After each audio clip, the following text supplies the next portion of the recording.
அறிவிச்சுடர் பார்வையாளர்களுக்கு வணக்கம். இன்றைய காணொளியில் நம்மோடு இணைந்திருப்பவர் திராவிட முன்னேற்றக் கழக தேர்தல் பணிக்குழு செயலாளர் மேனாள் சட்டமன்ற உறுப்பினர் திரு இள புகழேந்தி அவர்கள். வணக்கம். அனைவருக்கும் வணக்கம். கேளுங்க. இப்ப அண்மையில மேனாள் பாஜக தலைவர், மாநில தலைவர் தமிழிசை சௌந்தரராஜன் அவர்கள் அவங்க என்ன சொல்லியிருக்காங்கன்னா, தமிழக மக்களுக்கு பெரிய அளவுக்கு விழிப்புணர்வு வந்து விட்டது, இனிமேல் ஏமாற்ற முடியாது, நாங்கள் 3வது மொழியை கற்றுக்கொள்ள வேண்டும் என்றுதான் சொல்கிறோம் அப்படின்னு சொல்றாங்க. இது திணிப்பெல்லாம் இல்லை அப்படின்னு சொல்றாங்க. உங்களுடைய பார்வை? முதல்ல இந்த தமிழ் இசை என்று சொல்கிற தமிழ் இம்சை எதுக்காக இதை நான் சொல்றேன்னா, ஒழுங்கா படிக்கணும், இல்ல அரசியலையும் ஒழுங்கா தெரிஞ்சுக்கணும். நீ எதையோ ஆதரிக்கிறீங்கன்னு நீங்க எதை வேணா சொல்லுங்க, அதை பத்தி உங்க விருப்பம். ஆனா மற்றவர்களை எல்லாம் என்னமோ தமிழர்கள் இது முந்தி தூங்கிட்டு இருந்த மாதிரியும், இப்ப தமிழர்கள் எல்லாருக்கும் விழிப்பு வந்துட்ட மாதிரியும், அப்படியே மும்மொழி கொள்கைன்னா என்னன்றத முதல்ல நான் ஒரு கேள்வி கேட்கிறேன். உங்களுடைய உத்தரப்பிரதேசத்திலும், உங்களுடைய மத்திய பிரதேசத்திலும், உங்களுடைய குஜராத்திலும் சொல்லித்தரக்கூடிய 3 மொழிகளை சொல்லுங்க பார்ப்போம். மும்மொழின்னா மும்மொழி இங்க ஏத்துக்கணும்னு சொல்றீங்க, அங்க ஏத்துக்கிட்டாங்களா? போய் பாத்தீங்களா? அங்க தெரியுமா? சும்மா பேருக்கு இங்க வந்து நாடகம் ஆடுற வேலையெல்லாம் வேணாம். அங்க என்ன நடக்குது தெரியுமா? உண்மை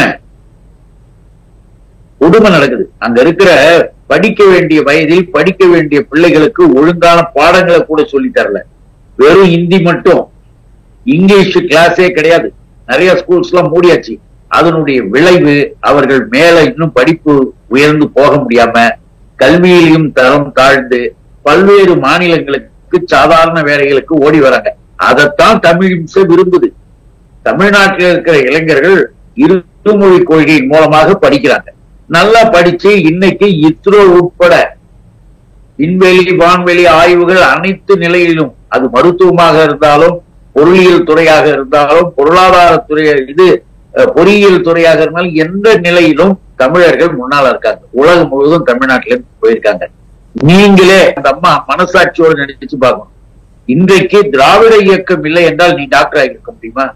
67 என்னமோ மக்கள் எல்லாம் இது பண்ணிட்டாங்களா, ஏமாந்தாங்களா? உன்ன மாதிரி இருக்கிறவங்க எல்லாம் டாக்டருக்கு படிக்கணும்ன்றதுக்காக மருத்துவக் கல்லூரி படிப்பதற்கு சமஸ்கிருதம் தெரிஞ்சால்தான் விண்ணப்பிக்கலாம் சொல்கிற கூட்டம் உன் கூட்டம். அதை உடைச்சி தூளாக்கியது தந்தை பெரியாரினுடைய திராவிட நீதி கட்சி ஆட்சியில. தெரியுமா? நீங்க வந்து எங்களுக்கு சொல்லி தரீங்களா? போங்க யூபிக்கும் குஜராத்துக்கும், அங்க உன் நிலைமெல்லாம் என்னன்னு போய் பாருங்க, அப்புறம் தெரியும். எதற்காக இதையெல்லாம் குறிப்பிடுகிறோம் என்றால், ஒரு மொழி திணிப்பு என்பதை, மும்மொழி திணிப்பு என்பது தேசிய கல்விக் கொள்கை என்ன தெரியுமா? போய் படிக்கட்டும், படிச்சு பார்க்கட்டும், இல்ல இதையாவது கேட்கட்டும், கொஞ்சமாவது சிந்தனையாவது வரட்டும்.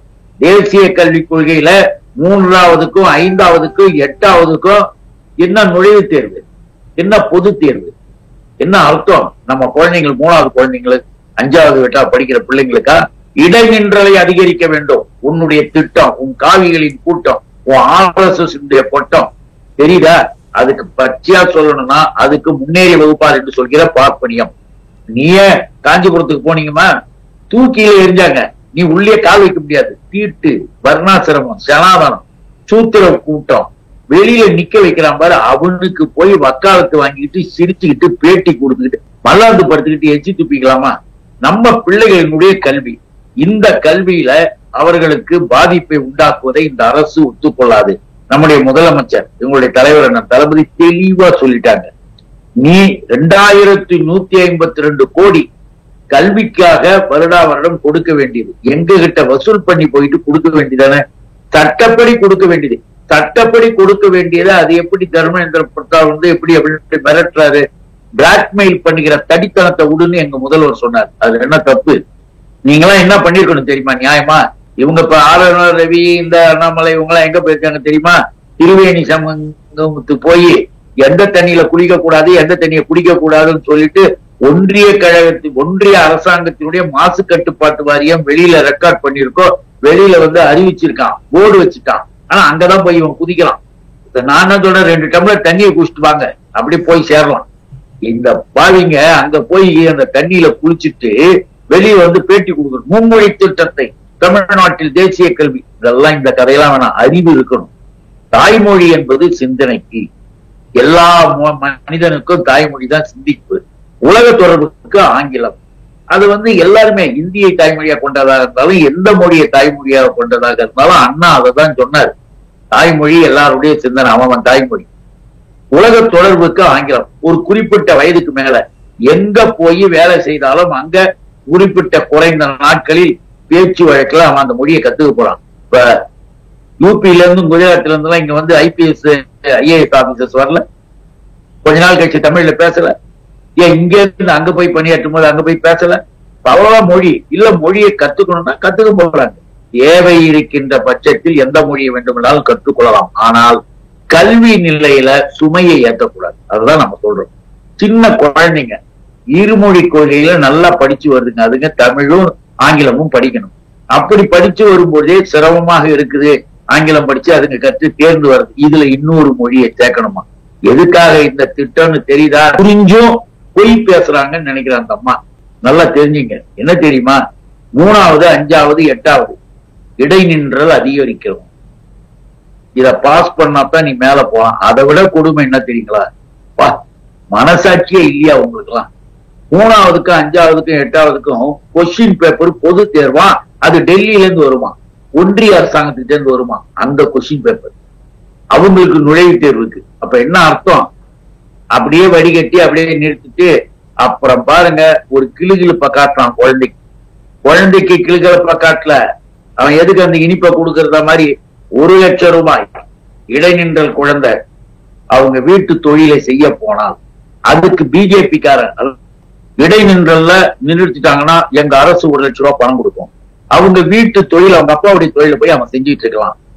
படிச்சு மட்டும் என்ன செய்ய போறான்? தொழில் தானே பார்க்க போறான். அதை நாங்க இப்பவே ஆரம்பிச்சு வைக்கிறோம். எப்படி எவ்வளவு புத்திசாலி சாதுரியமாக குலத்தொழிலை செய்ய வேண்டும், மேற்கொண்டு அவன் படிக்க கூடாது, மேல முன்னேறக்கூடாதுன்னு பிளான் பண்ணி தேசிய கல்விக் கொள்கைன்ற பேர்ல இவ்வளவு அயோக்கியத்தன அநியாயத்தை செஞ்சுக்கிட்டு இருக்கிறானுங்க.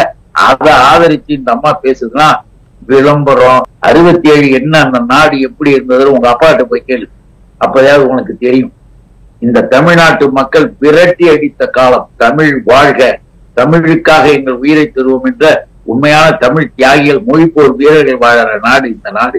இந்த மாநிலத்துல நல்லது இருக்கு. புரிஞ்சுக்காம பேசுறீங்களா, புரிஞ்சு பேசுறீங்களான்னு தெரியல. நான் உண்மையே ஒண்ணு சொல்லணும்னா, வெறும் அரசியல் லாபத்திற்காக போனி இல்ல கவர்னர் ஆக்கினானுங்கல்ல, இன்சார்ஜ் ஒண்ணு போட்டானுங்கல்ல, தேர்தல்ல வந்து நின்று கிழிச்சியா? பார்லிமெண்ட் தேர்தல்ல யூனியன் கவர்மெண்ட்ல போய் அமைச்சர் ஆகணுமா? துடிச்சு குடிச்சிய வச்சாங்கல்ல மக்கள். பாடம் கற்பித்தாங்க, அதை ஒழுங்கா போய் படி. அதையாவது படி, இல்ல இதையாவது படி. முதல்ல படிக்க கத்துக்க. MBBSக்கு சிபார்ஸ் பண்ணதே முத்தமிழறிஞர் கலைஞர். அவர் வாங்கி கொடுத்த சீட்ல டாக்டர் ஐடி. கொஞ்சம் தயவு செய்து மனசாட்சியோடு இருமா அப்படின்றதான் என் கருத்து.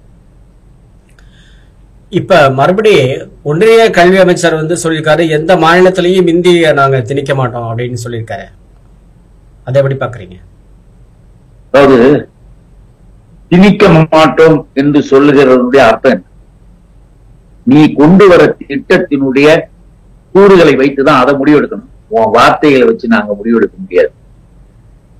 மும்மொழி திட்டம்ன்ற பேர்ல என்னத்தை கொண்டு வர போறேன்? அவனவன் தாய்மொழி, அவரவர்களுக்கு உலக தொடர்புக்கு ஆங்கிலம். ரைட். மேற்கொண்டு ஏதேனும் ஒரு மொழியை ஒரு குறிப்பிட்ட காலத்திற்கு பிறகு விருப்பப்பட்டு அவன் எதை வேணா படிக்கலாம், அது வேறு.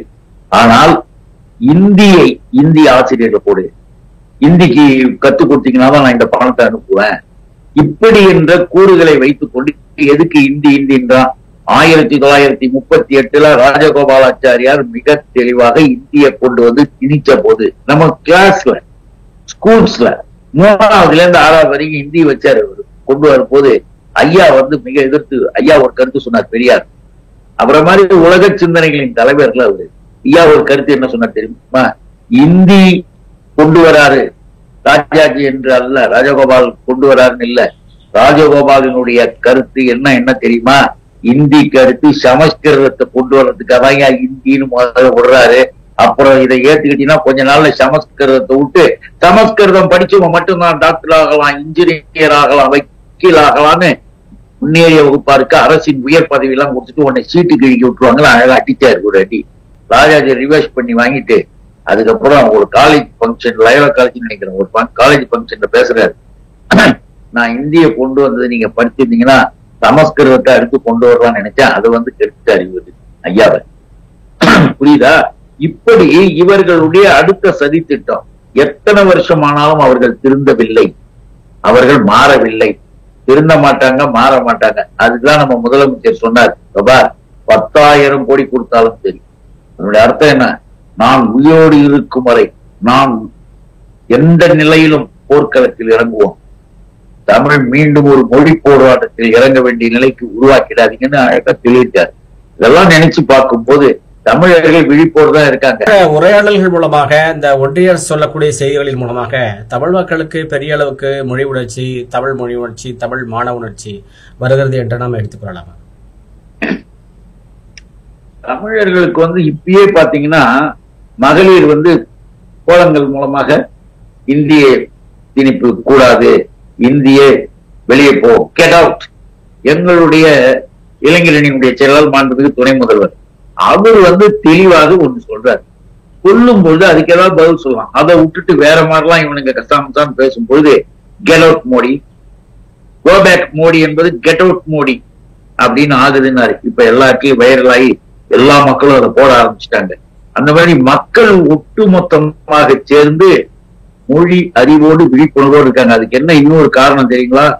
ஜெகதீப் தன்கர், துணை குடியரசுத் தலைவர் ஜெகதீப் தன்கர் ரகசியத்தை ஓபன் பண்ணி வெட்ட வெளிமாக்கிட்டார். என்ன இருந்தாலும் சொன்னாரு, எந்த பங்கன்ல தெரியுங்களா? டெல்லியில 98வது அகில பாரதிய மராத்தி சாகித்ய மகாநாடு. பாத்தீங்களா அவங்களுடைய எதுல இருக்கானுங்களே, இந்த பிஜேபினாலே யாருக்குமே ஒண்ணும் புரியாது. அந்த மாநாட்டுல போய் அவர் பேசுறாரு. என்ன பேசுறாருன்னா, அப்படியே அவருடைய வார்த்தை அப்படியே மொழிமாற்றம் செய்து போட்டுருக்காங்க பாருங்க. ஒரு பிராந்தியத்தை வீழ்த்த வேண்டும் என்றால், ஒரு நாட்டை, ஒரு அரசாங்கத்தை, ராஜ்யத்தை, ஒரு பிராந்தியத்தை வீழ்த்த வேண்டும் என்றால் அதை கைப்பற்ற வேண்டியதில்லை. பாருங்க, இங்கத்தான் பார்ப்பனியின் தலை தூக்குது. இதைத்தான் இந்த தமிழிசை போன்றவர்கள், இந்த வானதியை போன்றவர்கள், இங்க இருக்கக்கூடிய இந்த நபர்கள்லாம் தெரிஞ்சுக்கணும். ஒரு பிராந்தியத்தை வீழ்த்த வேண்டும் என்றால் அதை கைப்பற்ற வேண்டியதில்லை, அந்த பிராந்தியத்தின் கலாச்சாரத்தை முறியடித்து, அதாவது பண்பாட்டை கெடுத்து கலாச்சாரத்தை முறியடித்து மொழியை அழிப்பதுதான் சிறந்த வழி. அவர்களின் மொழியை அழிப்பதுதான் சிறந்த வழி. இத செஞ்சுட்டீங்கன்னா நீங்கள் அந்த பிராந்தியத்தை கைப்பற்றியதாக பொருள். இத வந்து தயவு செய்து எல்லாரும் புரிஞ்சுக்கணும். இப்ப பேசுறாரு, இப்ப மும்மொழி இங்க கொண்டு வரும்போது புரியுதா? நம்ம மொழி உள்ள விளையாடுறானுங்க. இன்னைக்கு அவன் பிளான் கிடையாது, இன்னும் 20 வருஷம், இன்னும் 10 வருஷம் கழிச்சு கூட தமிழை ஒண்ணு இல்லாம ஆக்கணும். ஆக்கிட்டு அவங்க ஏறி மேல உட்காந்துக்கணும். ஏன்னா இது 75 ஆண்டுகளுக்கு 80 ஆண்டுகளுக்கு மேலாக இயக்க ரீதியாக இருக்கக்கூடிய பூமி. இந்த பூமியில ஒண்ணுமே பண்ண முடியல. அதனால இப்ப விதைக்கிறாங்க. அந்த விதையை போடுறதுக்கு காசை தூக்கி போடுறான். ஆனால் தமிழர்கள் ஒட்டுமொத்தமாக அப்படி இல்லை என்பதற்கு இப்ப பாருங்க, பல ஊர்கள்ல போராட்டம் நடக்குது, கல்லூரிகள்ல போராட்டம் நடக்குது. இன்னும் கூட கேட்டீங்கன்னா புகை வண்டி இது ட்ரெயின் ரயில்வே ஸ்டேஷன்ஸ்ல எல்லாம் எழுத்துக்கள் எல்லாம் இந்திய எழுத்தெல்லாம் அழிச்சு போர்க்களத்தை உருவாக்குறாங்க. இப்படி தங்களுடைய எதிர்ப்பை மக்கள் காட்டிக் கொண்டிருக்கிறார்கள். ஒழுங்கா படிச்சு என் புள்ள நல்லா போய் நல்லா வரப்போறாங்க, அதுல ஏன் இப்படி கொண்டாந்து விடுறீங்கன்னு சாதாரண மக்கள் உட்பட. இப்ப கிட்டத்தட்ட நீங்க இதை கூட நீங்க பாத்தீங்கன்னா இதா இருக்கும் பாருங்களேன். ஒரு சரியான ஒரு கணக்கையும் நம்ம பார்க்கணும். தமிழகத்தில் பள்ளியில் படிக்கக்கூடிய 56 லட்சம் மாணவர்களில் 30 லட்சம் பேர் மும்மொழி கற்றுக்கிறாங்க. சொன்னது யார் தெரியுமில்ல? இந்த அண்ணாமலைக்கு என்ன தெரியும்? 20,000 புத்தகத்தை நான் படித்தவன் அப்படின்னு உளறியும் கிடக்கல இந்த ஆளு. அப்படிப்பட்ட இந்த நபரு இப்ப பாருங்க இப்படி சொல்றாரு. ஆனா உண்மை என்ன? தமிழ்நாட்டில் மொத்தம் இருப்பது 58,000 பள்ளிகளில் 1835 தான் சிபிஎஸ்இ ஸ்கூல்ஸ். மொத்தம் வந்து 58,000 பள்ளி. அதுல கூட 2,690 தனியார் பள்ளிகள் இருக்கு. தனியார் பள்ளிகளும் சரி, அரசு பள்ளிகளும் சரி, சமச்சீர் கல்வி திட்டத்தை தலைவர் கலைஞர் கொண்டு வந்து சமச்சீர் பாடத்திட்டமாக மாற்றி இந்த தனியார் பள்ளிக்கும் இந்த அரசு பள்ளிக்கும் அரசு உதவி பெறும் பள்ளிக்கும் ஒரே பாடங்கள் தான், ஒரே நிலைப்பாடுகள் தான். அதுல எந்த விதமான விதையும் இல்லை.